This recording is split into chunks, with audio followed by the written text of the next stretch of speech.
Paano nga ba mag-setup ng pufferfish tanks? Hi everyone, this is Zay from Zay Aquatics. So ayun at nag-request si Sir Drip and 7 Species ng guide paano mag-setup ng pufferfish tank. So ayun, tamang-tama at itatanggalin ko na tong platy and swordtail setup ko dahil mas dumadami sila sa pond, ibabalik ko sila doon. So itong 15 gallon na to yung gagawin kong bagong pufferfish tank. So ayan, wala nang isda dito sa tank. Yung mga plants na lang yung natira tsaka yung black substrate. So tatanggalin ko rin itong mga plants. Yan ay itatabi ko na lang muna and lilinisin ko dahil nangingitim na sila. Covered sila ng algae. Yan, pati yung mga snails tatanggalin ko rin yan. Pero yung ititira ko dito itong mga filter na yan. Yan, hindi ko lilinisin yan. Pati itong white substrate na yan, mag-i-stay yan dyan.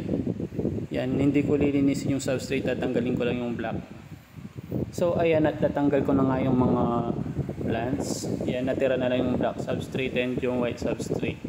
So mamaya tatanggalin ko na yung black substrate dyan. Hindi ko yan lilinisin dahil yan yung makikickstart ng beneficial bacteria sa bagong pufferfish tank. So dadagdagan ko na lang siya ng mga white sand. Yan, gamit din yan sa ibang aquarium dati.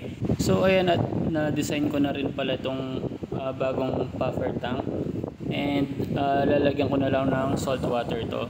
Yan, yung salt water pala 1.020 na yung salinity niya. Tinaasan ko na and balak kong gawing marin yung environment ng pufferfish ko dahil mas nagtitribe sila sa salt water kaysa sa fresh water pag adult na sila. So ayan, hihintayin ko lang mag-clear yan after 2 days and ililipat ko na yung mga pufferfish dyan. So ayun lang muna for today and update ko kayo pag nalipat ko na yung pufferfish sa tank na to. Yun lang and happy fish keeping!